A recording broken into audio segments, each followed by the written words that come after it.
कस्तूरीतिलकं ललाटपटले वक्षस्थले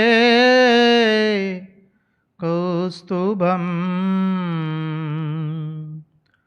नासाग्रे वरमौक्तिकं करतले वेणुकरे कङ्कणम् सर्वाङ्गे हरिचन्दनं सुललितं कण्ठे च मुक्तावली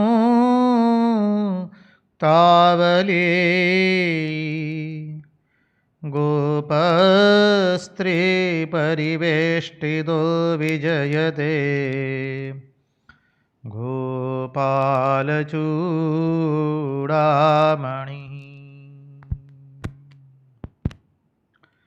स्वस्ति श्री गणेशाय नमः। श्री सरस्वत्यै नमः। श्री गुरुभ्यो नमः। नारायणं नमस्कृत्य नरं चैव नरोत्तमं देवीं सरस्वतीं व्यास ततो जयमुदीरयेत्। नमस्ते शारदे देवी सरस्वती मतिप्रदे वसत्वं मम जिह्वाग्रे सर्वविद्याप्रदा भव। मन्नाथो जगन्नाथो मद्गुरुं जगद्गुरु ममात्मा सर्वभूतात्मा तस्मै श्रीगुरवे नमः। सच्चिदानन्दरूपाय विश्वोत्पत्त्यादिहेतवे तापत्रयविनाशाय श्रीकृष्णाय वयं नुमः।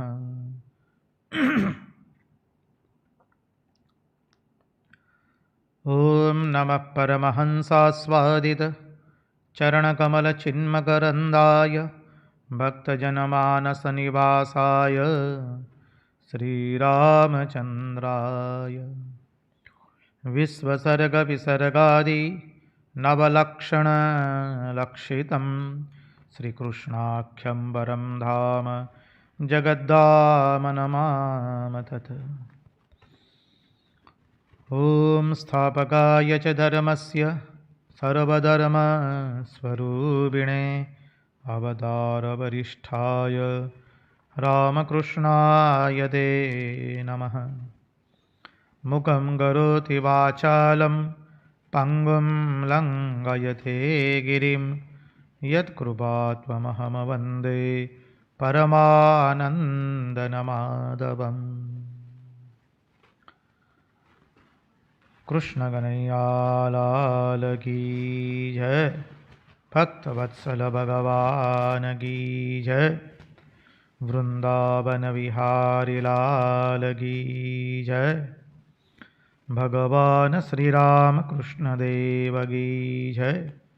भागवत भगवान की जय। भागवत भक्त भगवान की जय।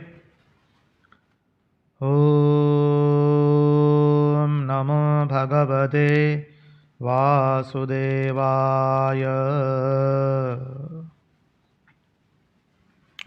नारायण नारायण नारायण नारायण। सर्वप्रथम हम पूज्यपाद स्वामी आदि भवानंद जी महाराज के चरणों में सश्रद्धेय प्रणाम निवेदित करते हैं।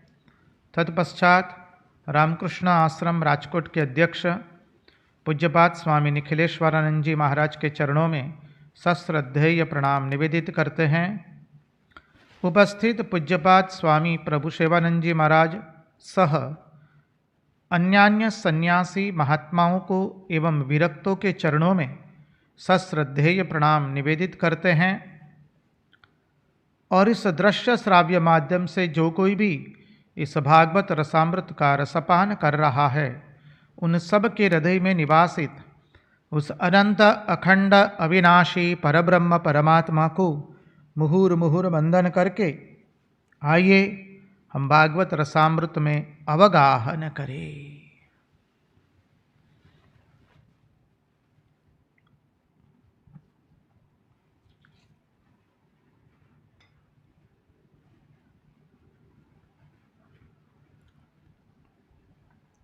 बराबर છે।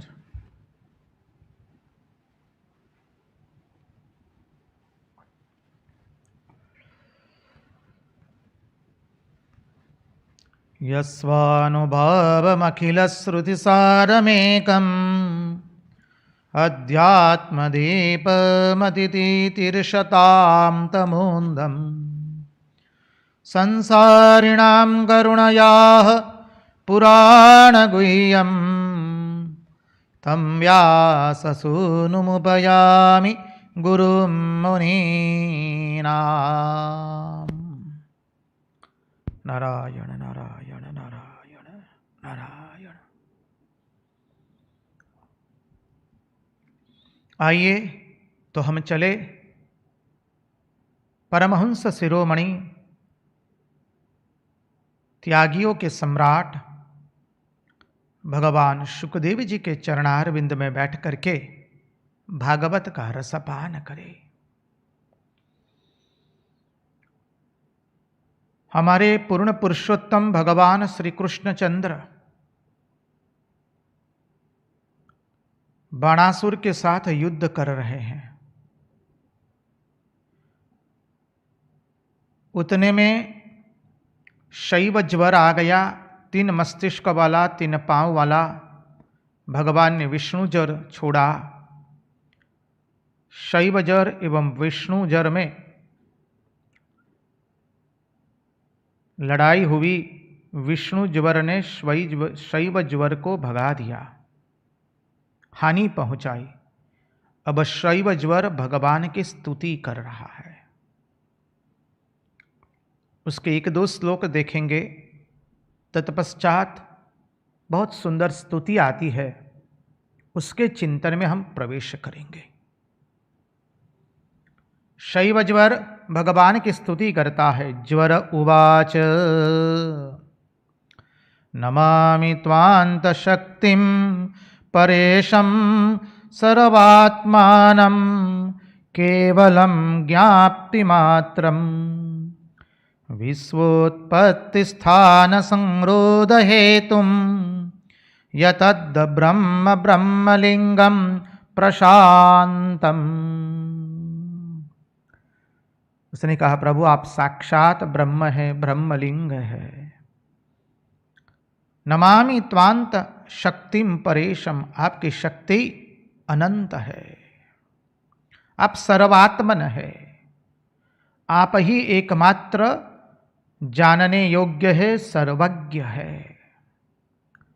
विश्वोत्पत्ति स्थान संरोध हेतुम, विश्व की उत्पत्ति स्थिति और प्रलय करता आप ही है। यत्तद ब्रह्म ब्रह्मलिंगम प्रशांतम, प्रभु आप ही ब्रह्म है और आप ही ब्रह्मलिंग है। शैव ज्वर स्तुति कर रहा है भगवान श्री कृष्ण चंद्र पुरुषोत्तम की। कालो दैवं कर्म जीव स्वभावो द्रव्यं क्षेत्रं प्राण आत्मा विकारः तत्संघातो बीजरोह प्रवाह स्त्वन्मायैषा तन्निषेधं प्रपद्ये। प्रभु काल दैव कर्म जीव स्वभाव द्रव्य क्षेत्र प्राण आत्मा विकार, ये सब और लिंग देह तत्संघातो बीजरोह प्रवाह स्त्वन्मायौषधा तन्निषेधं प्रपद्ये। और ये लिंग देह, इनके अंकुर, ये सब के सब आपकी माया है। क्या सुंदर कहा, देखिए, काल दैव कर्म जीव स्वभाव द्रव्य क्षेत्र प्राण आत्मा विकार और ये लिंग देह। हमारे 3 देह है, स्थूल शरीर के भीतर सूक्ष्म शरीर और कारण शरीर। स्थूल शरीर मर जाता है तो लोग कहते ये व्यक्ति चली गई, इसके प्राण निकल गए। और वह कौन सा शरीर है जो इस स्थूल शरीर के पीछे है? उसे कहते हैं सूक्ष्म शरीर, जिसे लिंग शरीर भी कहते हैं। और उसके पीछे है कारण शरीर। जब मनुष्य को मुक्ति प्राप्त होती है तब ये सूक्ष्म शरीर एवं कारण शरीर दोनों का नाश हो जाता है। और ये सूक्ष्म शरीर ही बार बार जन्म धारण करता है, हमारे कर्म के अनुसार, वासना के अनुसार, और भगवान का अनुग्रह होने से उसे मनुष्य जन्म प्राप्त होता है। तो ये कारण शरीर जो है वो 19 तत्वों का बना है।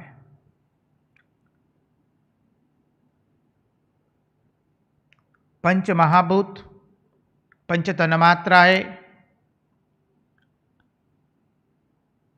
पंच ज्ञानेन्द्रियां और मन बुद्धि चित्त अहंकार। कई लोग पंच ज्ञानेन्द्रिया, कर्मेंद्रिया, महाभूत या पंच तन्मात्राओं को लेकर के 19 भी गिनते हैं, कोई कोई 17 भी गिनते हैं। इसका पार्थक्य है, इसमें कोई ज़्यादा चिंता करने की आवश्यकता नहीं है। कोई चारों लेते हैं, मन बुद्धि चित्त अहंकार, कोई केवल मन बुद्धि को ले लेते हैं और अहंकार को लेते हैं। इस तरह से 17 या 19 होता है। तो प्रभु ये सूक्ष्म शरीर और ये स्थूल शरीर जो है वो मर जाता है। अब स्थूल शरीर नया शरीर धारण नहीं करता है। नया शरीर धारण कौन करता है? हमारा सूक्ष्म शरीर। वो पंचाग्नि से पसार होता है, हमने देखा है। थोड़ा स्मृति पटल पर ले आइएगा। पहले सूर्यलोक में, तत्पश्चात चंद्रलोक में, तत्पश्चात आकाश में, और वहां से पर्जन्य के द्वारा अर्थात वर्षा के द्वारा वो वनस्पति में आता है। यही है सूक्ष्म शरीर। प्लीज कृपा करके आप लोग अपने स्मृति पटल पर उसको ले आइए। हमने देखा था ये तत्व। And we choose our parents. शास्त्र का ये सिद्धांत है। आकाश मार्ग से हम हमारे वासना के अनुसार, कर्म के अनुसार जो लेन देन है, उन माता पिता का चयन करते हैं। अब चयन में ऐसा नहीं होता है कि ठीक से बस यही माता पिता। स्थूल शरीर के साथ कोई लेना देना होता नहीं है। विचार, वासना और अतृप्त कामनाएं और पूर्व जन्म के पाप पुण्य मिल करके, ये सब परिबल जो है वो सब मिल करके हम माता पिता का चयन करते हैं। स्थूल माता पिता का चयन नहीं करते हैं, वो भी ध्यान रखिए। तो प्रभु ये जो सूक्ष्म शरीर है जो बार बार जन्म लेता है, ये सब कुछ आपकी माया है। शैव ज्वर भगवान की प्रार्थना कर रहा है। प्रभु आप में सबका निषेध है। हम आपकी शरण लेते हैं। आप बार बार अवतार लेकर के संतों की रक्षा करते हैं, साधु पुरुषों की रक्षा करते हैं। मैं आपके तेज से अत्यंत व्यथित हो चुका हूं। तब तो हम ते तेजसा दुस्सहेन शांतो गृणात्युल्बणेन ज्वरेण तवात्तापो देहिनां तेंग्रिमूलम नो सेवरन यावदाशानुबद्धाः। तब तो हम ते तेजसा दुस्सहेन शांतो गृणात्युल्बणेन ज्वरेण तावत्तापो देहिनां तेंग्रिमूलम नो सेवरन यावदाशानुबद्धः। प्रभु मैं आपके तेज से अत्यंत व्यथित हो गया हूं, मेरी रक्षा कीजिए। भगवान की शरण ली है उसने। भगवान उसको शरण देते हुए कहते, अरे ओ त्रिशर, मैंने तेरे ऊपर अनुग्रह किया है, तुम चिंता मत करो, मैं तुम्हें अभय देता हूं, तुम निश्चिंत हो जाओ। अब तुम्हें वैष्णव ज्वर से डरने की कोई बात नहीं है। अब भगवान जब शैव ज्वर को ऐसे आश्वस्त कर रहे हैं, उसी बीच में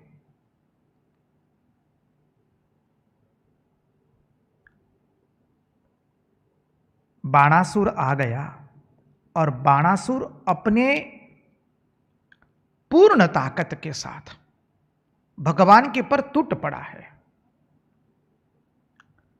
भगवान अपने चक्र से उसके एक एक हाथ को काटते जा रहे हैं, जैसे कोई कुल्हाड़ी से वृक्ष की डालियां काटता है, वैसे भगवान उसके हाथ काट रहे, उसके अस्त्रों को काट रहे हैं। अब देखिए भगवान की यह महिमा, क्या अद्भुत महिमा है। भगवान शिवजी स्वयं उसके द्वार की रक्षा कर रहे हैं। उसने शिवजी की आराधना करके मांग लिया था, कल हमने देखा। अब जब 4 हस्त रह गए, तब शिवजी प्रकट हो जाते हैं यहां पर, और शिवजी क्या अद्भुत स्तुति करते हैं। गदगदित तो हो जाएंगे, ऐसी स्तुति शिवजी करते हैं। भगवान शंकर प्रकट हुए और श्री कृष्ण की स्तुति कर रहे हैं। श्री रुद्र उवाच, इस स्तुति को थोड़ा गुढ़ार्थ से हम देखने का प्रयास करेंगे, क्योंकि अनुपम दृश्य है। साक्षात शिवजी भगवान श्री कृष्ण चंद्र की पूर्ण पुरुषोत्तम की स्तुति करने आए हैं। अब जब शिवजी स्तुति करेंगे तो ज्ञान के शिखर पर जो बैठे, शब्दों से कहना है तो जो ज्ञान स्वरूप है, जो परम शिव है, अर्थात जो कल्याण स्वरूप है, ऐसे देवता देवादिदेव महादेव जब भगवान की स्तुति करेंगे तो स्तुति कितनी सुंदर होगी। हम चेष्टा करेंगे, अधिकांश श्लोकों को देखने का प्रयास करेंगे, एक एक करके। बहुत सुंदर स्तुति है। भागवत में ऐसे 2 परम तत्व की स्तुति बहुत कम मिलती है, और यह स्तुति आई है तो इसका थोड़ा रसास्वादन करने की चेष्टा करेंगे। श्री रुद्र उवाच, त्वं हि ब्रह्म परम ज्योतिर्गूढ़ं ब्रह्मणि वाङ्मये, यं पश्यन्त्यमालात्मान आकाशमिव केवलम्।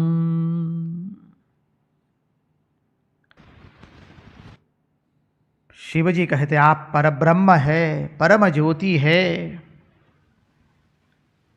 परम ब्रह्म ज्योतिर्गूढ़ं ब्रह्मणि वाङ्मये। आपका वर्णन वाणी से नहीं कर सकते, आप वाणी से अतीत है, पर ब्रह्म है, परम ज्योति है। यम पश्यन्त्य मलात्मान आकाशमेव केवलम। जब साक्षात अपरोक्ष वस्तु अज्ञात हो और वह साक्षी दृष्टा या स्वतः सिद्ध अपना आत्मा होते हुए भी उसकी सिद्धि नहीं हो सकती है।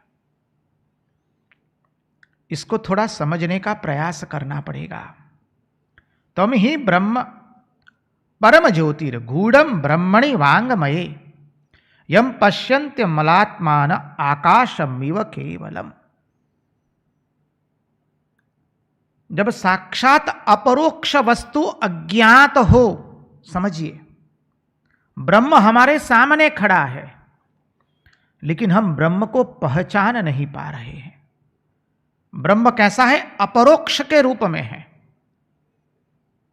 संगति मिला लीजिए, नरेंद्रनाथ दत्त दक्षिणेश्वर में गए हैं और परमहंस श्री रामकृष्ण देव से पूछ रहे हैं प्रथम मुलाकात में, महाशय आपने ईश्वर का दर्शन किया है? और श्री रामकृष्ण देव प्रत्युत्तर दे रहे हैं, हाँ रे, तुझे जिस तरह से देख रहा हूं उससे भी बहुत करीब रूप से मैंने देखा है, और तू चाहे तो तुझे भी दिखा सकता हूं। मैं तुझे जिस तरह से देख रहा हूं उससे भी अत्यंत करीब रूप से मैंने उसको देखा है। तो वह कैसा है? वह साक्षात अपरोक्ष वस्तु, अज्ञात हो। अपरोक्ष है, परोक्ष नहीं है। परोक्ष शब्द का विरुद्धार्थी। ये शब्द 2-3 बार आ चुका है। आशा करता हूं आप लोग उसमें तनिक भी भ्रमित नहीं होंगे। अपरोक्ष वस्तु अज्ञात हो, वह साक्षी दृष्टा स्वतः सिद्ध के, अरे अपना आत्मा होते हुए भी उसकी सिद्धि होती नहीं है। क्यों सिद्धि नहीं होती है? क्योंकि वो अपरोक्ष पर अज्ञात है। समझने का प्रयास करना है। जब तक ज्ञान नहीं होगा तब तक ब्रह्म होते हुए भी हमारे लिए वो अज्ञात रहता है। अज्ञात क्यों रहता है? क्योंकि उसका ज्ञान नहीं है। यह सिद्धांत आगे भी आ चुका है भागवत के अनेक स्कंधों के अंदर में। यहां पर पहले बताया गया है कि श्रवण का महात्म्य कितना होता है। श्रवण के महात्म्य के अंदर में भी यह प्रसंग निरूपित होता है। यदि हम भगवान के बारे में जानेंगे कि हमारे भगवान ऐसे ऐसे हैं, तत्पश्चात यदि हमारे सामने आवेंगे तो हम उनको पहचान करके कहेंगे कि ये तो हमारा अपना आपा है, ये हमारा अपना स्वरूप है, ये हमारे सर्वस्व है। लेकिन भगवान के बारे में यदि हमने सुना ही नहीं है और वह साक्षात अपरोक्ष के रूप में आ जाए और अज्ञात के रूप में है, क्योंकि हमने सुना नहीं है इसलिए हमारे लिए वो अज्ञात है, और वह साक्षी दृष्टा स्वतः सिद्ध के रूप में अपना आत्मा होते हुए भी उसकी सिद्धि होती नहीं है, क्योंकि हमने उसका श्रवण ही नहीं किया है। जब तक श्रवण नहीं करेंगे तब तक अपने आत्मा को, परमात्मा को, अपने आपा को हम पहचान नहीं पाएंगे। इसलिए नवदा भक्ति में भी आता है, पहला श्रवणम, श्रवणम कीर्तनम, विष्णु स्मरणम, पाद सेवनम, अर्चनम, वंदनम, दास्यम, सख्यम, आत्मनिवेदनम। माता रुक्मणी की स्तुति के अंदर में भी हमने यह बिंदु लिया था। आप थोड़ा अपने मानस पटल पर उस स्मृति को ले आइए। कहीं पर भी नवता भक्ति में भी दर्शन नहीं है। देखिए, क्योंकि श्रवण के बिना यदि दर्शन हो जाएगा तो अपरोक्ष आत्मा होते हुए भी हमारे लिए वो अज्ञात बनेगा, क्योंकि हमने उसका श्रवण ही नहीं किया है। इसलिए कहा कि पहले श्रवण करना है। अरे और तो और ज्ञानियों के लिए भी कह दिया, अरे पहले महावाक्य का श्रवण करो। तत्त्वमसि अहम ब्रह्मास्मि, प्रज्ञानम ब्रह्म, अयमात्मा ब्रह्म। 4 महावाक्य है। ज्ञानियों के लिए भी कह दिया कि पहले महावाक्य का श्रवण करो। जब तक श्रवण नहीं करेंगे भगवान साक्षात सामने खड़े होंगे, फिर भी उनको हम पहचान नहीं पाएंगे। यह श्रवण का महात्म्य। इसलिए भगवान की कथा जो है पहले हमें अपने कानों से पीनी पड़ती है। समझिए, प्रविष्टः कर्णरंध्रेण स्वानाम भाव सरोरुहम धुनोति समलम कृष्ण सलीलस्य यथा शरत। प्रभु की कथा हम अपने कर्णों से पिएंगे। प्रभु की कथा कैसी है? प्रभु की दासी है, और दासी प्रभु से पहले आती है। भगवान से पहले भगवान की दासी आती है। मान लीजिए आपके नगर में, आपके शहर के अंदर में, आपके मोहल्ले में प्रधानमंत्री का आगमन होने वाला हो, तो प्रधानमंत्री के आने से पहले अनेक राजद्वारी लोग आ जाते हैं। इमारतों को रंग रोगान करवाया जाता है, उस इलाके को साफ सुथरा किया जाता है। जब सब कुछ ठीक हो जाता है, तत्पश्चात राजद्वारी लोग प्रधानमंत्री की कार्यालय में संदेश भिजवा देते हैं, सब तैयार है, अब आगमन कीजिए। उसी तरह से भगवान की कथा पहले हमारे कर्णों के माध्यम से हमारे हृदय को पवित्र बनाती है, शुद्ध बनाती है। भगवान के लिए गालीचा लगाएगी, प्रेम का आसन बिछाएगी, समझिए, आसन लगाएगी, गालीचा लगाएगी, पुष्प तैयार रखेंगी और भगवान को संदेश भेज देती है भगवान की कथा कि अब यहां आसन तैयार है, प्रभु आपके अपेक्षा की प्रतीक्षा है, आपकी प्रतीक्षा कर रहे हैं हम। बस, तो जब भगवान की दासी आ गई तो उसका अर्थ क्या हुआ? अब भगवान आने वाले हैं।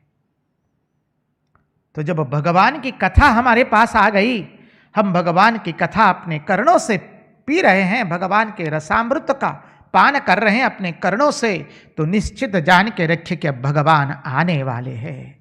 ओ जीव, निश्चिंत हो जाओ, भगवान की कथा का यह फल है।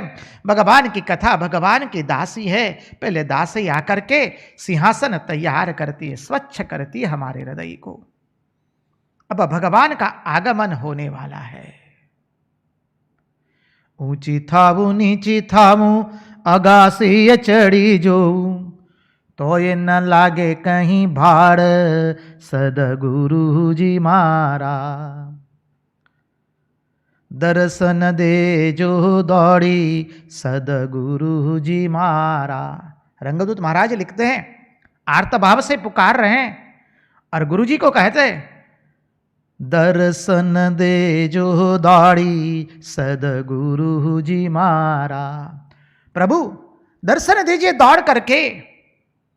हृदय कमड़नी सेज बिछावी, हृदय कमड़नी सेज बिछावी, भूली हूँ तन अनुय भान, सदगुरु जी मारा।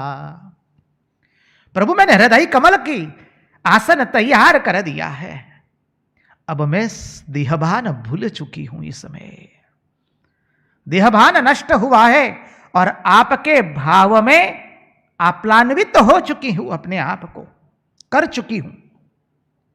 आपके भाव से तदाकार हो चुकी, मेरी वृत्ति कृष्णाकार हो चुकी है, मेरी वृत्ति भगवदाकार हो चुकी है। अब तो प्रभु देर मत कीजिए। हृदय कमड़नी सेज बिछावी, भूली हूँ तन अनुय भान, सदगुरु जी मारा। आगे लिखते हैं, ऊंची थावू नीची थावू अगासी चढ़ी जोऊ, तो ये न लागे कहीं भाड़, सदगुरु जी मारा। अरे जब प्रतीक्षा करते हैं ना हम किसी के आगमन की, तो खिड़की में से झांकते, अरे कहीं दूर से तो आते हुए तो नहीं दिखाई दे रहे हैं ना। जब हृदय व्याकुल हो जाता है तो व्यक्ति क्या करता है, छत पर चढ़ जाता है कि खिड़की में से ठीक से दिखाई नहीं देता है, दूर से आएंगे तो लाओ छत पे चढ़ जाते हैं, दूर से आएंगे तो हम पहचान पाएंगे, फिर दौड़ के उनके चरण में गिर जाएंगे। तो महाराज कहते हैं, ऊंची थावू नीची थावू अगासी चढ़ी जो, तो ये न लागे कहीं भाड़। तत्वार्थ समझिए इसका। ब्रह्मा जी भी भगवान को ढूंढते हैं, प्रथम स्कंद में आ गया।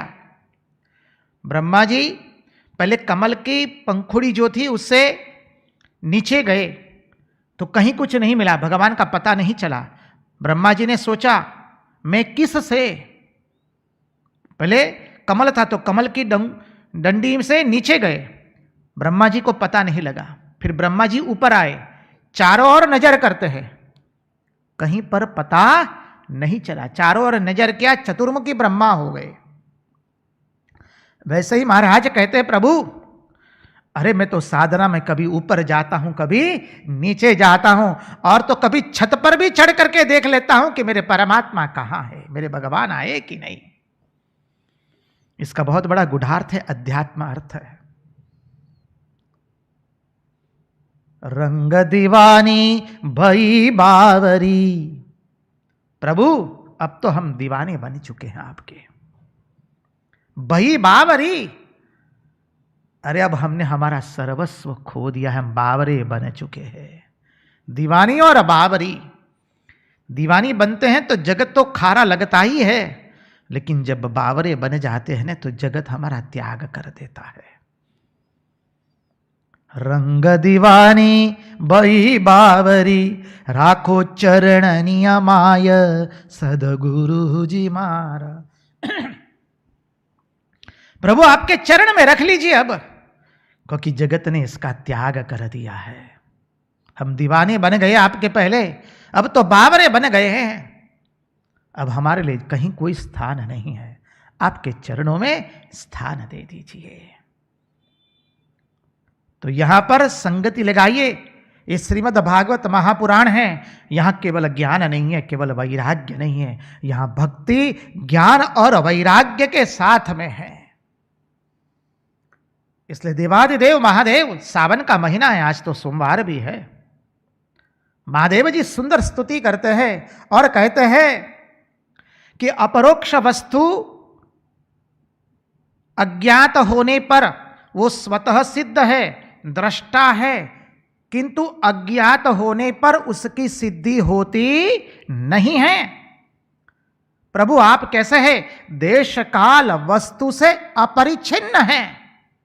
आपको एक देश में सीमित नहीं है, आपको एक काल में सीमित नहीं है। समझिए, देश काल वस्तु से अपरिच्छिन्न है। हमने आचार्योपासनम जब देखा था तब वह भी हमने देख लिया था, अपने गुरु को कोई एक देश काल वस्तु में परिच्छिन्न मत कीजिए, नहीं तो आप गुरु तत्व को नीचे ला रहे हैं। Instead of raising our own standard up to the level of Guru, we are bringing down the Guru. Never do this mistake, by mistake also even.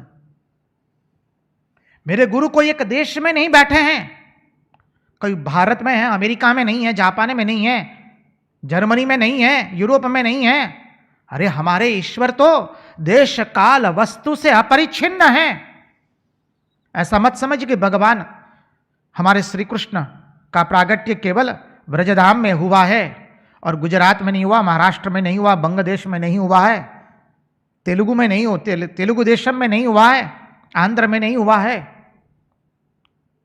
अरे भगवान कोई देश काल वस्तु में नहीं बैठते हैं, भगवान को एक भाषा में आबद्ध नहीं रहते हैं। ऐसा मत समझिए कि संस्कृति में एकमात्र भगवान की भाषा है, या ब्रज भाषा भगवान की भाषा है, या हिंदी भगवान की भाषा है, या गुजराती भाषा भगवान की है, मराठी भाषा भगवान की है, बंग भाषा भगवान की है। एक कतई इस सर्वथा अनुचित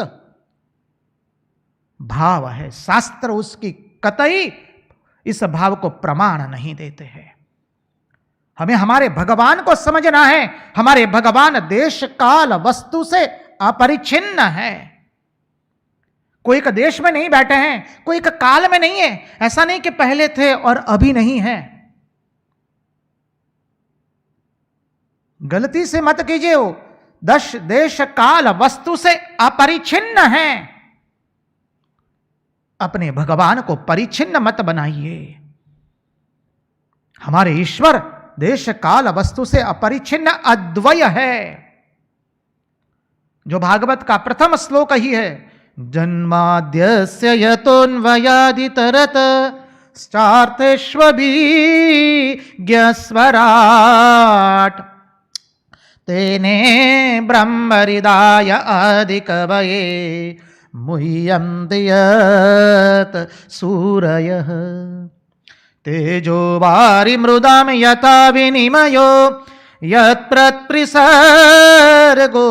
मृषा दाम्ना स्वेन सदा निरस्तकुहकं सत्यं परं धीमहि, सत्यं परं धीमहि। उस सत्य स्वरूप, इसलिए कहा वो कोई देश काल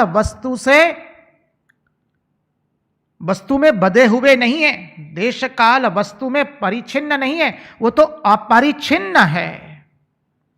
ऐसे सत्य स्वरूप परमात्मा की मैं शरण लेता हूं। यहां शिव जी वही स्तुति कर रहे, प्रभु आप देश काल वस्तु से अपरिच्छिन्न हैं, आप अद्वय है। यम प्रव्रजन्तमनुपेतमपेत कृत्यम द्वैपायनो विरह कातर आजुहाव पुत्रेति तन्मयतया तरवोभिनेदु तम सर्वभूतहृदयं मुनिमानितोस्मि।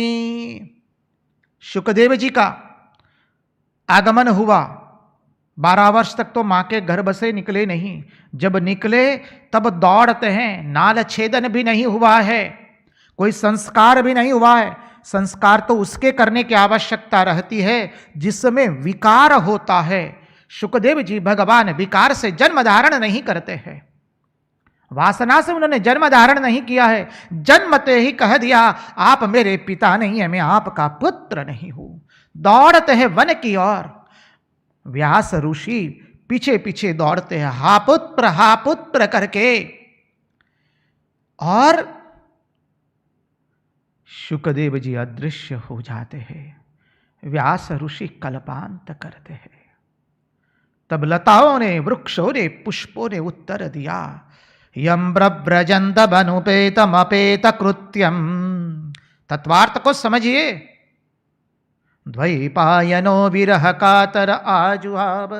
हे द्वैपायन ऋषि, हे महामुने, हे परम व्यास ऋषि, आप जिसके लिए कल्पांत कर रहे हैं वो आपका पुत्र केवल नहीं है, वो तो इस घट घट में विराजित परम शिव तत्व है, अर्थात कल्याण करने वाला तत्व है, जो इस देश काल वस्तु से अपरिच्छिन्न है।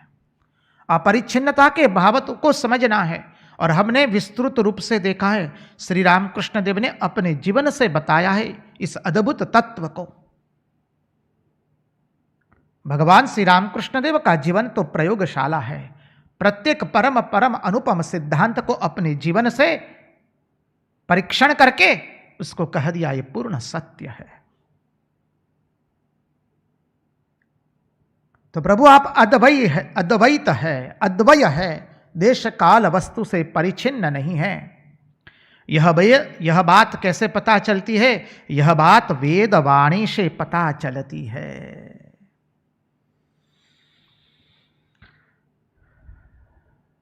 इसको मालूम करने का तरीका और कोई नहीं। यम पश्यंत मलात्मान आकाशमिव केवलम, वह इस आकाश के समान केवल वस्तु को देखता है। क्या अद्भुत तत्व बताया है। ब्रह्म छिपा हुआ है, समझिए ब्रह्म कैसा है, बोले छिपा हुआ है। कहां? देश काल वस्तु में अद्वय के रूप में। जिसका अंतरात्मा निर्मल हो जाता है वही इस ब्रह्म को आकाश के समान एक वस्तु के रूप में देखता है। आकाश कैसा है? एक ही है, आकाश खंड खंड नहीं है। समझने का प्रयास कीजिए, आकाश खंड खंड नहीं है। यहां का आकाश अलग और वहां का आकाश अलग, ऐसा नहीं है। घटाकाश का विलय पटाकाश में हो गया, और घटाकाश बनाया था किसने? हमने। कैसे? अज्ञान के कारण। उदाहरण से समझे तो ये सभागृह जो है, इस सभागृह का आकाश बाहर के आकाश से अभिन्न है। हमारे अज्ञान के कारण हम सोचते हैं कि ये सभागृह का आकाश बाह्य आकाश से भिन्न है। जी ना, भिन्न नहीं है। वैसे ही प्रभु जिसका अंतरात्मा निर्मल हो गया है वेदवाणी का स्तवन करके, साधन करके, जिसका मन निर्मल हो गया, अंतःकरण पवित्र हो गया है, प्रभु वह आपको कैसे देखता है? एक आकाश के सदृश एक वस्तु के रूप में देखता है, एक आकाश के समान वस्तु को देखता है। वो अत्र तत्र सर्वत्र एक ही आकाश है। इसलिए रंगदूत महाराज लिखते हैं, आकाशे आकाशवत बधे हूं ज साक्षात। क्या भाषा को समृद्ध बनाया, गुर्जर भाषा को क्या बताए, बलिहार हो जाते हैं एक एक सिद्धांत का चिंतन करते हैं। तो उपनिषदों के परम सत्य को आम जनता समझ सके, इसलिए गुजराती भाषा में भजनों के द्वारा, स्तोत्रों के द्वारा और अद्भुत ग्रंथों का निर्माण करके उस परम सत्य को जन जन की भाषा में उन्होंने प्रसारित कर दिया। संत तो उसे कहते हैं, परम संत तो उसे कहते हैं। आकाशे आकाशवत बधे हूं ज साक्षात। जहां कहीं भी नजर करो केवल मेरे सिवा और कुछ है ही नहीं। हर देश में तू, हर वेश में तू, तेरे नाम अनेक बस तू एक ही है। अब देखिए भागवतकार क्या हम बताए, हमारे पास शब्द नहीं है, हमें अन्यथा रूप से मत लीजिए। शिवजी भगवान आशुतोष हमारे पूर्ण पुरुषोत्तम की स्तुति करते हैं। अब आप अपने मस्तिष्क से थोड़ा चिंतन कीजिए।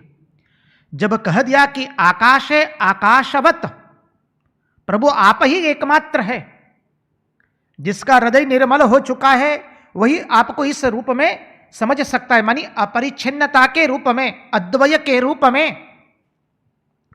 अब आगे का श्लोक क्या आएगा? बुद्धि से चिंतन करेंगे तो पता चलेगा कि भाई यहां तो अब आगे बुद्धि नहीं जा सकती है। देखिए यही है हमारे परमहंस शिरोमणि भगवान शुकदेव जी। अब यह आ गया तो भगवान आशुतोष परमात्मा श्री कृष्ण की किस दृष्टि से पूजा कर रहे हैं, इस दृष्टि से भागवत के आशुतोष की इस स्तुति को समझने का प्रयास कीजिए। भगवान आशुतोष आगे बोलते हैं, नाभिर्नमोग्निर्मुखाम्बुरेतो द्यौ शीर्षमासा श्रुतिरङ्घ्रिरूविं चन्द्रमनो यस्य दुगर्क आत्मा अहं समुद्रो जठरं भुजेन्द्र।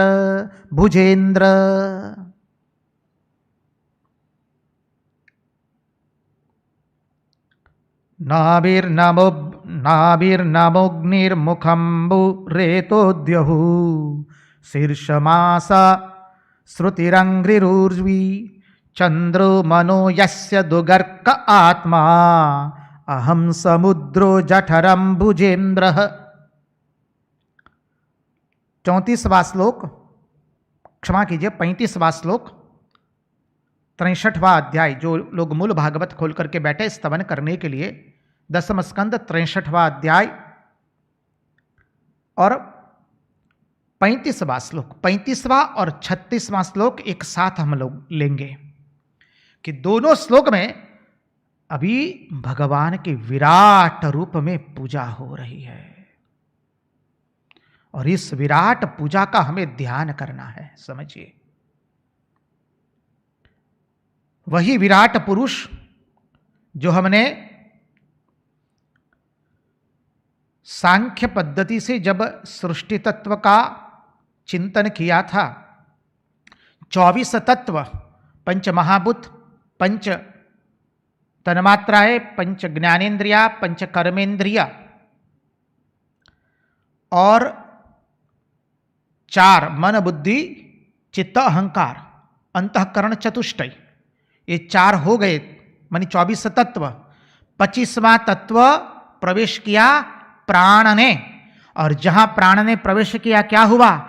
विराट पुरुष का प्रादुर्भाव हो गया और देवता एक साथ स्तुति करते हैं, सहस्रशिरः पुरुषः सहस्राक्षः सहस्रपात् सबुमिं विश्वतो वृत्वा अत्यतिष्ठद्दशाङ्गुलं पुरुष एवेदगं सर्वं यद्भूतं यच्च भव्यम् उतामृतत्वस्येषानः यदन्नेनातिरोहति एतावानस्य महिमा अतो जायागंश्च पुरुषः पादोऽस्य विश्वा भूतानि त्रिपादस्यामृतं दिवि। वही विराट पुरुष के भगवान आशुतोष अब परमात्मा श्री कृष्ण की विराट रूप से पूजा कर रहे हैं। और क्या अद्भुत पूजा हो रही है। भगवान आशुतोष कह रहे, प्रभु ये नाभि तो नभ एव नाभि, वही भागवत का सिद्धांत। आ जाइए, विराट पुरुष की अर्चना की है। भागवत के द्वितीय स्कंद के अंदर में विस्तृत रूप से बताया है भगवान का विराट स्वरूप। मूल भागवत से उसका कभी आप पठन कीजिए, और ईश्वर की कृपा कभी होगी तो हम लोग उसको थोड़ा देखने का अवश्य प्रयास करेंगे। नभ एव नाभि, प्रभु आकाश आपकी नाभि है।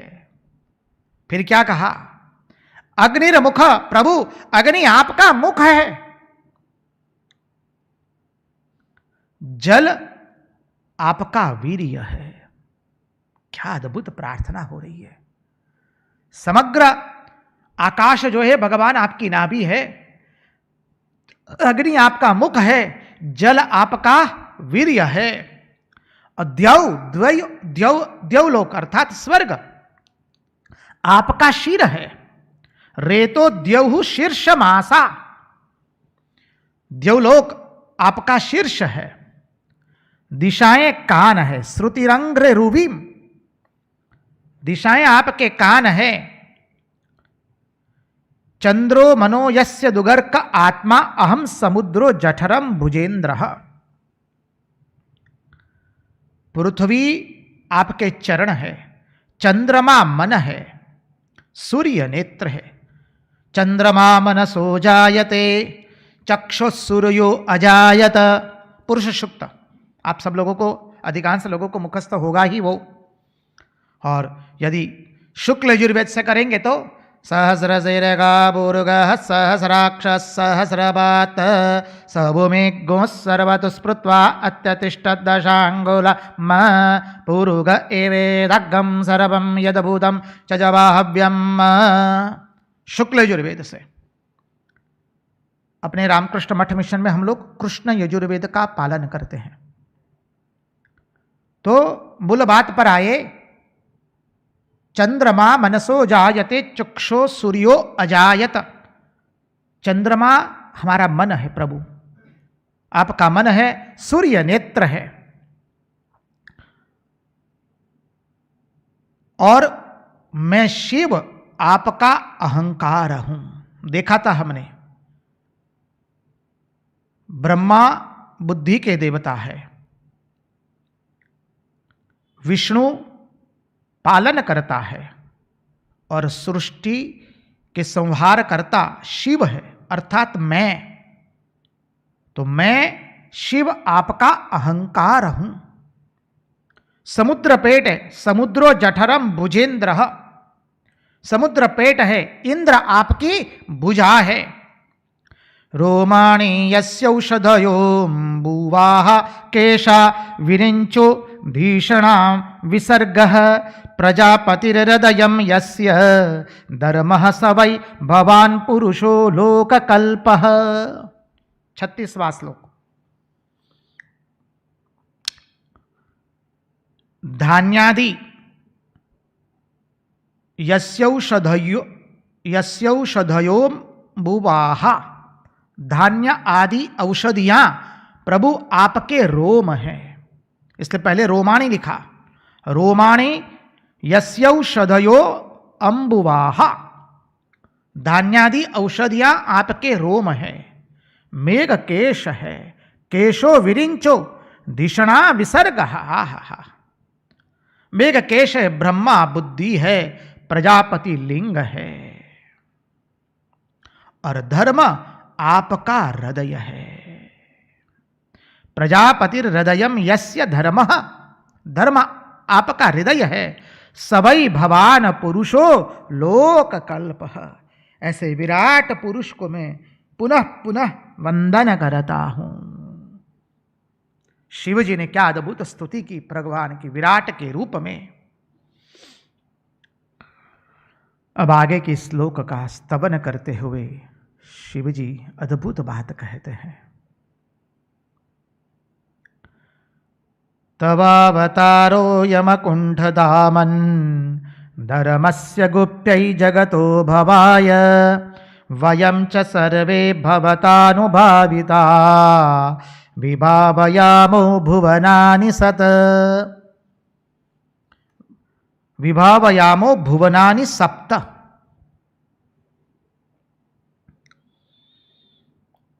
प्रभु तवावतारो यमकुंठ धामन, प्रभु आपका यह अवतार धर्म की रक्षा के लिए है और संसार की अभिवृद्धि के लिए है। धर्म की रक्षा के लिए, संसार की अभिवृद्धि के लिए किया है भगवान। हम सब भी आपकी शरण ग्रहण करते हैं, आपके प्रभाव से ही प्रभान्वित होकर के। तवावतारो यमकुंठ धामन धर्मस्य गुप्त्यै जगतो भवाय वयं च सर्वे भवतानुभाविता, आपके भाव से प्रभान्वित होकर, आपके प्रभाव से प्रभान्वित होकर के सातों भुवनों का पालन कर रहे। विभावयामो भुवनानि सप्त, हम सातों भुवनों का पालन कर रहे। कौन कह रहे हैं? आशुतोष भगवान कह रहे हैं। इसलिए देखिए श्रीमद् भागवत के अंदर में दो ही जगह श्री शब्द का प्रयोग हुआ है।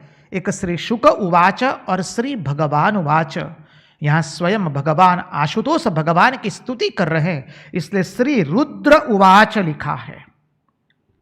अन्यथा भागवत में किसी के आगे श्री शब्द प्रयोग नहीं किया है। तो आशुतोष भगवान कह रहे हैं हम सब भी आपके प्रभाव से ही प्रभान्वित होकर के प्रभु सातों लोकों का पालन कर रहे हैं। आइए 38वां श्लोक देखने का प्रयास करें। त्वमेक आद्यः पुरुषो द्वितीयस्तुर्यः स्वदृग्धेतुरहेतुरीशः प्रतीयसे तापि यथा विकारम् स्वमायया सर्वगुण प्रसिद्ध्यै।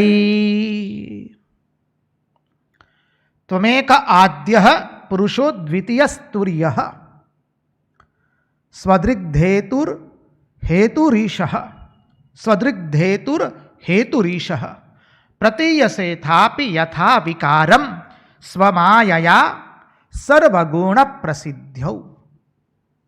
प्रसिद्ध्यै, क्षमा कीजिए। प्रभु आप कैसे हैं? त्वमेक आद्य पुरुषः अद्वितीय स्तुर्यः, आप परम पुरुष है।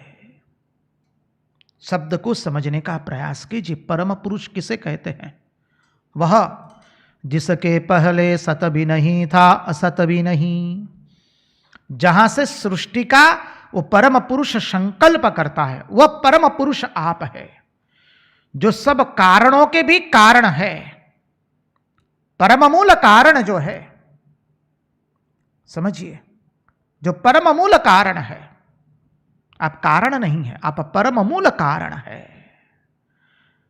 ऐसे परम पुरुष आप है। त्वमेक आद्यः पुरुषो अद्वितीय स्तुर्यः स्वदृग्धेतुरहेतुरीशः।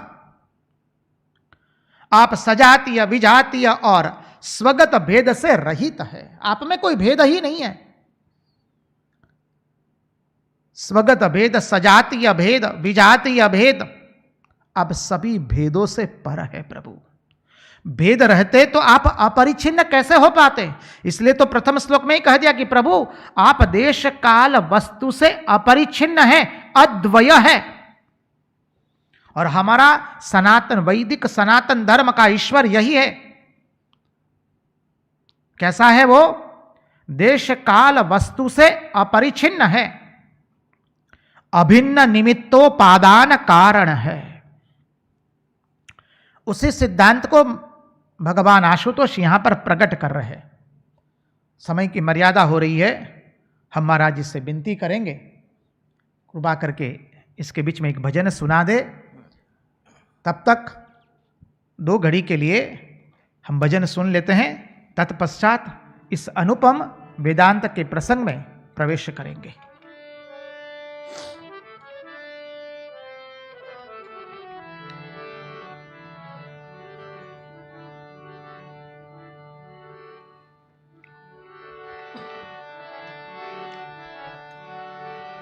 अंग विभूति गले रुद्रमाला,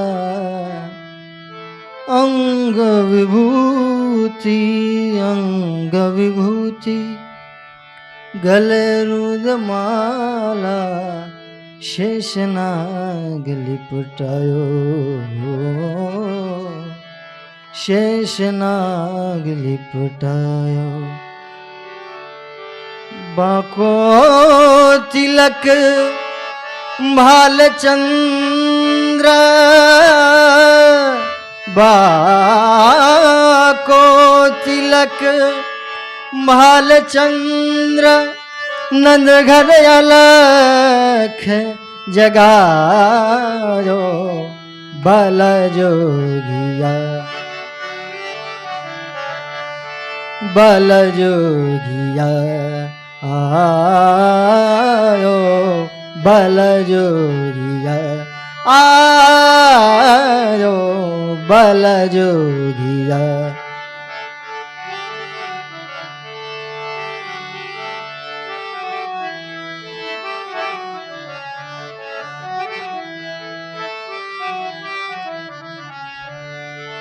ले भिक्षा निकली नंद रानी, ले भिक्षा निकली नंद रानी, कंचन थाल धरायो यार, कंचन थाल धरा।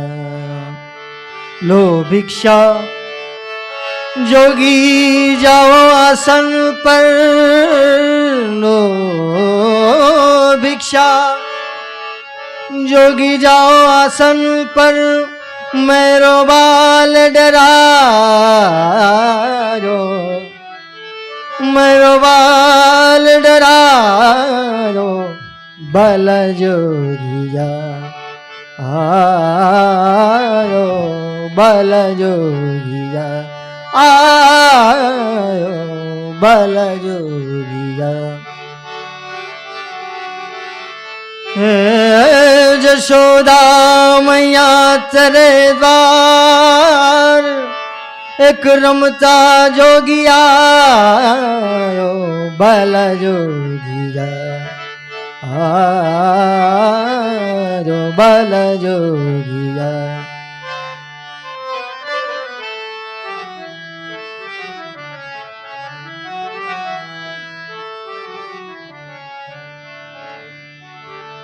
ना चाहिए तेरी ये दौलत दुनिया, ना ही कंचन माया, ना ही कंचन माया। अपने लाल को, अपने लाल को दर्शन करा दे, अपने लाल को दर्शन करा दे, मैं दर्शन को आयो, मैं दर्शन को आयो, बल जोगिया आयो, बल जोगिया आयो, बल जोगिया आयो, बल जोगिया।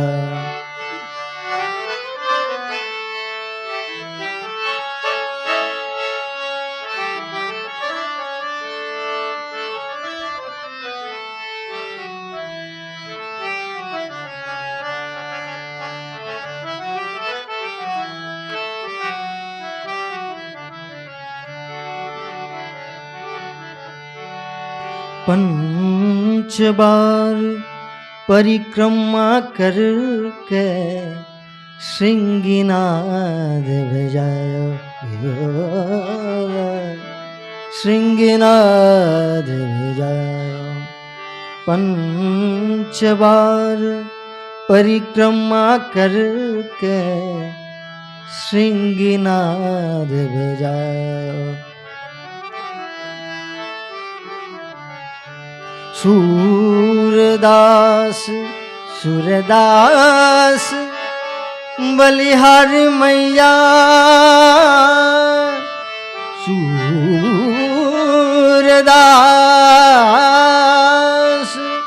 सूरदास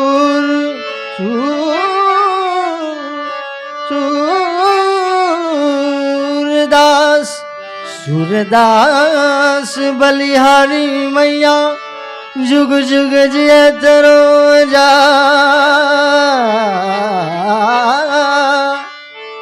सूरदास बलिहारी मैया, जुग जुग जिए तेरो जायो। बल जोगिया बल जोगिया आयो, बल जोगिया। जशोदा मैया तोर द्वार एक रमता जोगिया, बल जोगिया आयो, बल जोगिया आयो, बल जोगिया आयो, बल जोगिया। कृष्ण कन्हैया लाल की जय। कृष्ण कन्हैया लाल की जय। आइए 38वें श्लोक के अंदर में जो हम देख रहे थे उस चिंतन में प्रवेश करें। त्वमेकाद्य पुरुषो द्वितीयस्तुर्यः, स्वदृग्धेतुरहेतुरीशः, प्रतीयसेथापि यथा विकारं, स्वमायया सर्वगुणप्रसिद्ध्यै। भगवान आशुतोष कहते हैं, प्रभु आप सजातीय विजातीय स्वगत भेद से रहित है। आप में कोई भेद ही नहीं, आप अद्वितीय अद्वितीय स्तुर्य। कितने शब्द इसमें भर दिए, कितने कितने गुढ़ार्थ भरे हैं। आप जागृत स्वप्न सुषुप्ति ये 3 अवस्थाओं में अनुगत हैं, और उनसे भी तुर्य जो है वो तुर्य, वो तत्व भी आप ही है। आप जागृत में हैं, आप स्वप्न में हैं, आप सुषुप्ति में भी है। अब आशुतोष जी स्तुति कर रहे तो वेदांत से भरा हुआ स्तुति है। जितना समय की मर्यादा में समझ सके उतना करने का प्रयास करेंगे, आगे हरी इच्छा। तो 3 अवस्था, चतुर्थ तो हमारा स्वरूप है। तो जागृत स्वप्न सुषुप्त ये तीनों अवस्थाओं में अनुगत आप ही है, और तुर्य तत्व भी प्रभु आप ही है। आपके अंदर में कोई भेद नहीं है, स्वगत सजातीय विजातीय स्वगत भेद नहीं है। आप अद्वय है, अद्वितीय पुरुष है।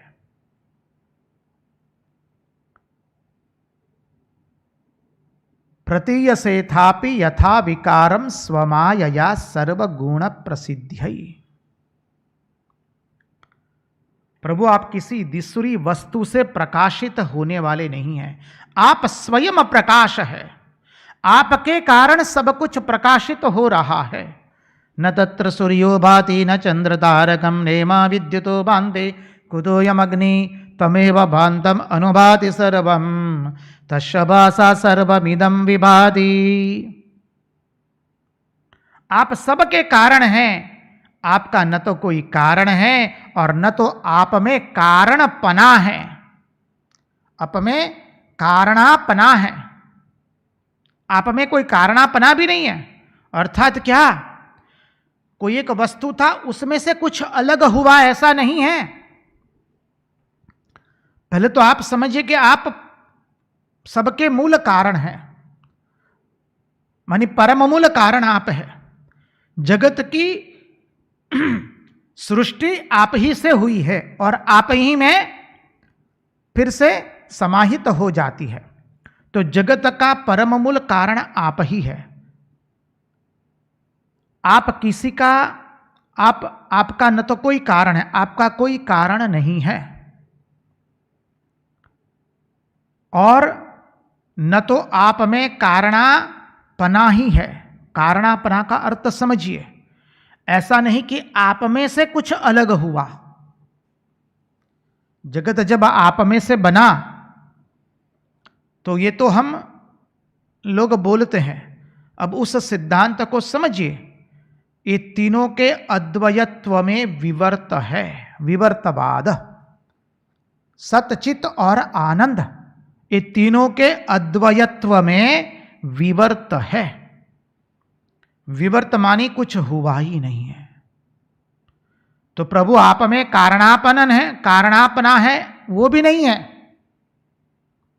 आप परम मूल कारण है और आप तीनों गुण की भिन्न विषमताओं को प्रकाशित करने के लिए अपनी माया से पशु पक्षी मनुष्य सब कुछ हुए हैं, भिन्न भिन्न रूप में प्रतीत हो रहे हैं। प्रतीयसे तथापि यथा विकारम।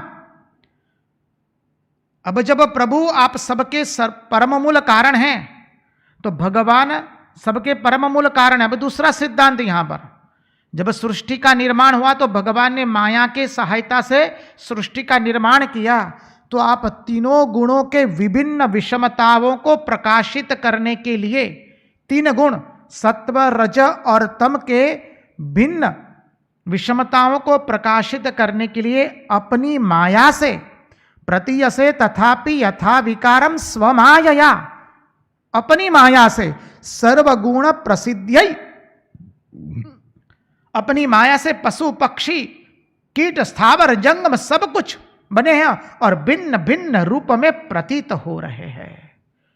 सागर से उठा बादल बनकर, बादल से गिरा जल होकर, फिर नहर बना नदिया गहरी, तेरे भिन्न प्रकार तू एक ही है। हर देश में तू, हर वेश में तू, तेरे नाम अनेक तू एक ही है। आप ही सब कुछ बने हैं, निराकार साकार सर्वे यदत्त, अत्र तत्र सर्वत्र केवल प्रभु आप ही आप है, आपसे अतिरिक्त और कुछ भी नहीं है। 39वां श्लोक।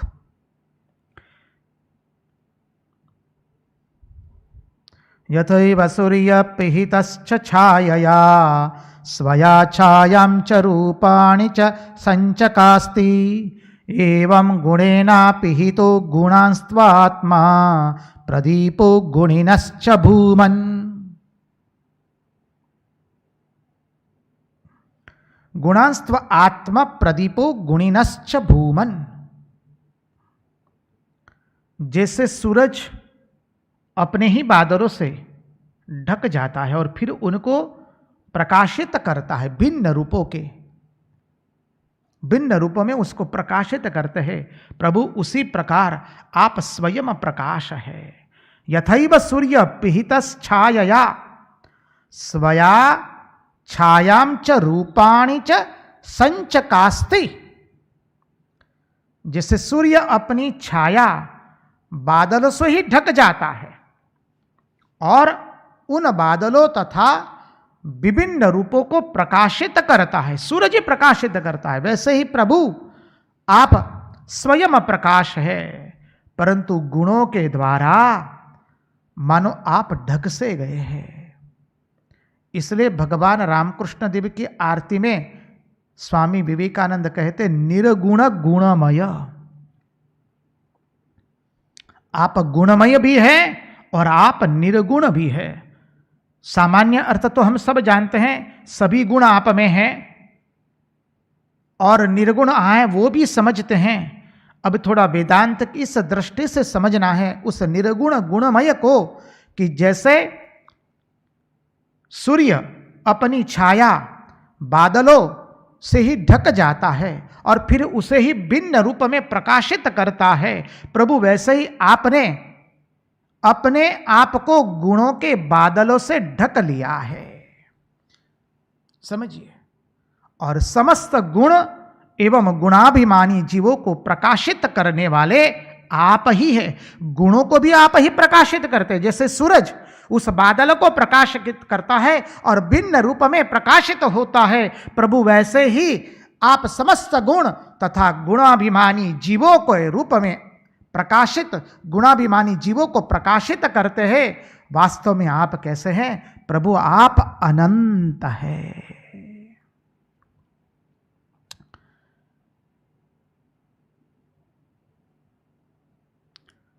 यन्माया मोहित धीयः पुत्रदार गृहादिषु। अब क्या बताए हम ये भगवान वेदव्यास की अद्भुत महिमा और परमहंस शिरोमणि भगवान शुकदेव जी के चरणारविंद में बैठकर जब ये पान करते हैं, हमारी बुद्धि तो भ्रमित हो जाती कि अब आगे क्या स्तुति करेंगे। परम परम तत्व की स्तुति कर लेते, फिर कहां से एक ऐसे स्तुति निकालते हैं, बलिहार हो जाते हैं। यन्माया मोहित धियः पुत्रदार गृहादिषु उन्मज्जन्ते निमज्जन्ते प्रसक्ता वृजिनार्णवे। प्रभु आपकी ये जो भुवन मोहिनी माया है, उसके अंदर में जो पढ़ करके जो पुत्रदार गृह, परिवार, संतति, भार्या, संपत्ति, इसमें जो मग्न हो जाता है और जो आपको छोड़ देता है प्रभु, वो सचमुच दुर्भागी जीव है। क्या बताए, क्या सुंदर स्तुति कर रहे हैं। पहले तो माया का बताया, माया से पहले विराट स्वरूप बताया, विराट स्वरूप से धीरे धीरे देखिए इन्वॉल्यूशन से इवॉल्यूशन और इवॉल्यूशन से इन्वॉल्यूशन, सर्जन से प्रलय, प्रलय से सर्जन की जो प्रक्रिया है। तो पहले तो भगवान की अद्भुत स्तुति की, बाद में विराट रूप में की, बाद में परम मूल कारण पर पहुंच गए और फिर कहा कि प्रभु आप अपनी माया का स्वीकार करके इन गुणों को भी प्रकाशित करते हैं। ये गुण वाले लोगों को गुणों से जो पुरुष प्रकाशित हो रहे, वो सब कुछ आप ही प्रभु कर रहे हैं। और अब कह दिया कि इस माया के अंदर में प्रभु जो आपको भूल चुके हैं।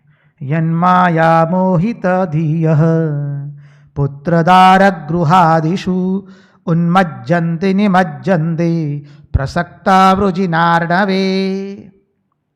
इस माया के अंदर में पुत्र, दार, गृह आदि के अंदर में पढ़ करके जो आपको भूल गया है प्रभु, वो सचमुच अत्यंत दयनीय उसकी दशा। यह आपकी माया जैसे सब कुछ भुला देती है। 41वां श्लोक। देवदत्तमिमं लब्ध्वा नृलोकमजितेन्द्रियः यो नाद्रिये तत्त्वत्पादौ सशोच्यो यात्मवञ्चकः। क्या कहे? देवदत्तमिमं लब्ध्वा नृलोकमजितेन्द्रियः यो नाद्रिये तत्त्वत्पादौ सशोच्यो यात्मवञ्चकः। संसार के मनुष्य को यह मानव देह मिला, आपने अत्यंत कृपा करके उसको दिया है।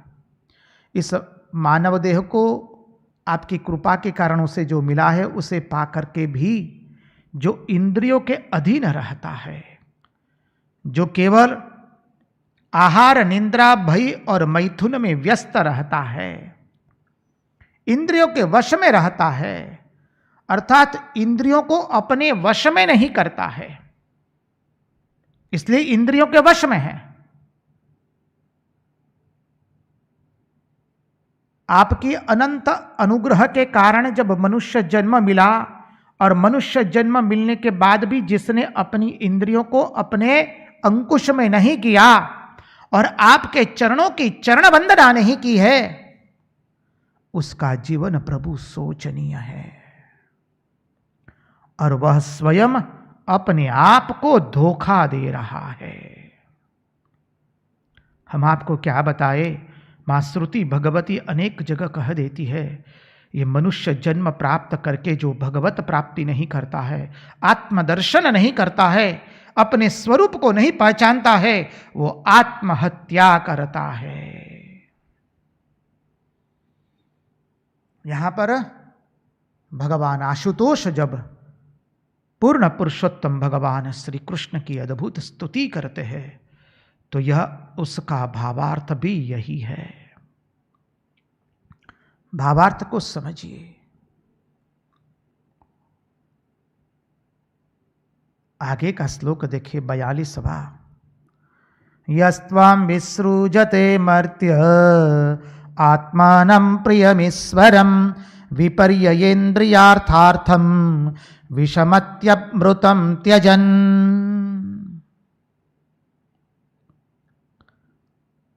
यस्त्वां विसृजते मर्त्य आत्मानं प्रियमीश्वरम। प्रभु आप सबके, समस्त प्राणियों के, मनुष्य पशु पक्षी कीट सबके आत्मा है, प्रियतम है। अरे आप ईश्वर है सबके। जो मनुष्य आपको छोड़ देता है, देखिए हम जब लोग आत्म तत्व को प्राप्त नहीं करेंगे तो हम लोग की क्या दुर्दशा होगी उसका निरूपण कर रहे हैं। आगे वाले श्लोक में भी यही निरूपण किया कि आपके अनुग्रह से मनुष्य को मानव देह मिला, और मानव देह पाकर के उसने इंद्रियों को अपने वश में नहीं किया, वो अत्यंत शोचनीय है, वो अपने आप को धोखा दे रहा है। इसलिए भगवान श्री रामकृष्ण देव ने कहा, मनुष्य जीवन नो उद्देश्य ईश्वर ने चाहवो, ईश्वर ने प्रेम करवो।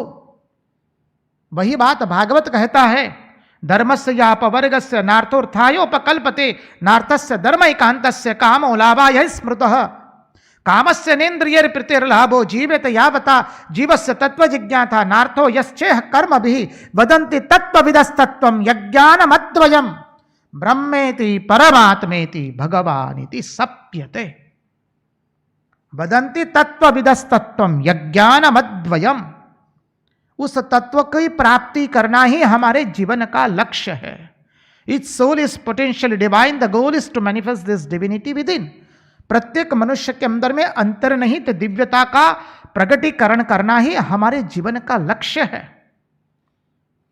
और अब यहां पर तो भगवान आशुतोष कहते हैं, आप सभी समस्त प्राणियों की आत्मा है, प्रियतम है और ईश्वर है। जो मनुष्य आपको छोड़ देता है और अनात्म रूप, दुख रूप तुच्छ विषयों के अंदर में, देखिए वर्णन करते हैं, विषयेन्द्रियर्थार्थम विषयमत्यमृतम त्यजन। दुख रूप एवं तुच्छ विषयों के अंदर में ग्रसित होकर उसके अंदर में सुख की बुद्धि का जो भान करता है और उसके पीछे जो भटकता रहता है वह मूर्ख है, वह अमृत को छोड़ करके विष पी रहा है। क्या सुंदर कहा है। यहां तो भगवान आशुतोष कहते हैं,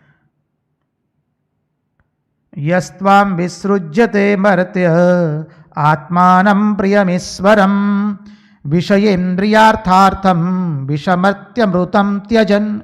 वो अमृत छोड़ करके विष को प्राप्त करता है। जो अनात्मा के अंदर में आत्मबुद्धि कर लेता है, हमने शरीर के, ये शरीर जो है अनात्मा है, उसी में आत्मबुद्धि की, विषय को ही हमने अपना सर्वस्व समझा।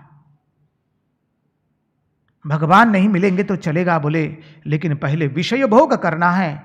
आहार निद्रा भय मैथुन, उसी में हम मस्त रहे।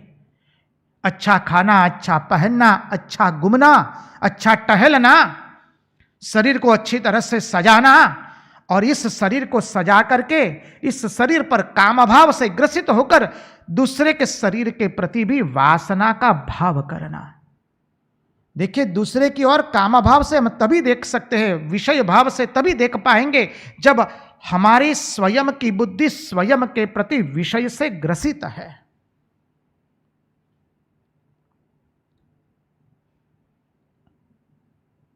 इसलिए भगवान आशुतोष कहते हैं, जो प्रभु आपको छोड़ करके इस अनात्मा में जो मन लगाता है, वो तो अमृत को छोड़ करके विष को प्राप्त कर लेता है।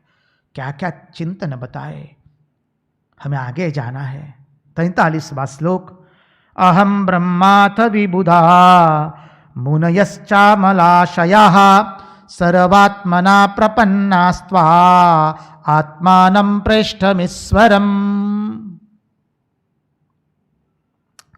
अहम ब्रह्माथ विबुधा मुनयश्चामलाशयाः सर्वात्मना प्रपन्ना स्त्वाम् आत्मानं प्रेष्ठमीश्वरम्। अहम ब्रह्माथ विबुधा, मैं और ब्रह्मा जी सहित सभी देवताएं, मुनयश्च मलाशयाः, आपके शरणागत होते हैं, क्योंकि आप ही हमारी आत्मा है। सर्वात्मना, क्या सुंदर सुंदर स्तुति की है। सर्वात्मना, आप ही हमारी आत्मा है, प्रियतम है, और आप ही हमारे ईश्वर है। सर्वात्मना प्रपन्नास्त्वाम् आत्मानं प्रेष्ठमीश्वरम्। 44वें श्लोक में अद्भुत स्तुति करते हुए कहते हैं, तम त्वया जगति स्थद उदयांत हेतुम समम प्रशांतम सुहृदात्मदैवम अनन्यमेकं जगदात्मकेतं भवापवर्गाय भजामदेवम्।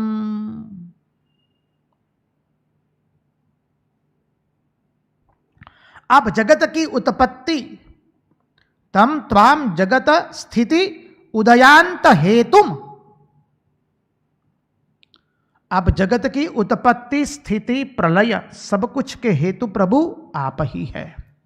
तम त्वा जगत स्थित उदयांत हेतुम समम प्रशांतम सुहृदात्म दैवम। आप जगत की उत्पत्ति स्थिति प्रलय के कारण है, आप सब में सम सुहृद है, और आप सबकी आत्मा है, इष्टदेव है। अनन्यमेकं जगदात्मकेतं भवापवर्गाय भजामदेवम्। आप अद्वितीय है, जगत के आधार है, अधिष्ठान है प्रभु। हम सब संसार से मुक्त होने के लिए आपका भजन करते हैं। तम त्वा जगत स्थित्युदयांत हेतुम समम प्रशांतम सुहृदात्म दैवम अनन्यमेकं जगदात्मकेतं भवापवर्गाय भजामदेवम्। अयम ममेष्टो दयितोऽनुवर्ति मया भयं दत्तममुष्य देव सम्पाद्यतां तद्भवतः प्रसादो यथा हि ते दैत्यपतो प्रसादः। अब भगवान ने कह दिया, प्रभु बाणासुर मेरा भक्त है, समझिए। शिवजी कह रहे, इस प्रकार समस्त लोक और लोकांतरों के साथ जिसके शरीर की तुलना की जाती है, वे परम पुरुष आप ही। अयम ममेष्टो दयितोऽनुवर्ति मया भयं दत्तममुष्य देव संपाद्यतां तद्भवतः प्रसादो यथा हि ते दैत्यपतौ प्रसादः। विराट रूप में आप ही स्थित है, आप ही धर्म के रक्षण के लिए अवतार लेते हैं। आप अद्वितीय है, सर्व विषयों को प्रकाशित करने वाले हैं। जो मनुष्य शरीर प्राप्त करके आपके चरणारविंद का आदर नहीं करता, वह वंचक है। भगवान शंकर की स्तुति सुन करके भगवान श्री कृष्ण कहते हैं कि हे शिव जी, आप और हम दो अलग अलग नहीं हैं। भगवान ने यहाँ कहा है अंतिम श्लोक में, संपाद्यताम तद भवतः प्रसादो यथा ही ते दैत्य पतौ प्रसादः। ये बाणासुर मेरा भक्त है, मैं उसको अभय दे चुका हूं, इसलिए आप प्रभु उसको मारिए मत। शिव जी ने यह कह दिया। भगवान अब कहते हैं, शंकर जी, हम दोनों के हृदय एक ही है। शिवस्य हृदयम विष्णु, विष्णुश्च हृदयम शिव। शिव का हृदय विष्णु है और विष्णु का हृदय शिव है। जो भेद करते हैं हम दोनों में, शिव और विष्णु में जो भेद करते हैं, वो तो विमूढ़ है। भगवान ने यह आश्वस्त दिया और भगवान ने कहा, बाणासुर मेरे लिए भी अवैध है, अवैध है, क्योंकि मैंने उसके पूर्वज प्रहलाद जी को वचन दे चुका हूं मैं, और मैंने कहा है प्रहलाद जी को, प्रहलाद जाओ, तुम चिंता मत करना, तुम्हारे वंश में मैं किसी दैत्य का, तुम्हारे वंश के किसी व्यक्ति का मैं वध नहीं करूंगा। इसलिए हे शिव जी, बाणासुर मेरे लिए भी अवैध है। भगवान ने कहा, उसके सब हाथ मैंने काट दिए, अब केवल 4 हाथ बचे हैं, वो मेरे जैसे 4 हस्त वाला अब रहेगा। यह भगवान आशुतोष की अद्भुत स्तुति हमने सुनी, पूर्ण ज्ञान रूप, पूर्ण वेदांत के अंदर में समाहित। अब आगे की लीला कल देखेंगे। आज उन्हीं के चरणों में उन्हीं की वाणी को समर्पित करते हुए भगवान से प्रार्थना करते हैं, प्रभु हमारे मन की मति, गति और रति आप में बनी रहे, और हम इस असत वस्तु को ग्रहण करके प्रभु आपको न भूल जाए, हमारे आत्मस्वरूप को हम प्राप्त करें। कृष्ण कन्हैया लाल की जय, भक्तवत्सल भगवान की जय, द्वारिकाधीश की जय, देवादिदेव महादेव की जय, सब संतन की जय, सब भक्तन की जय। ओम नमः पार्वती पदये, हर हर महादेव हर।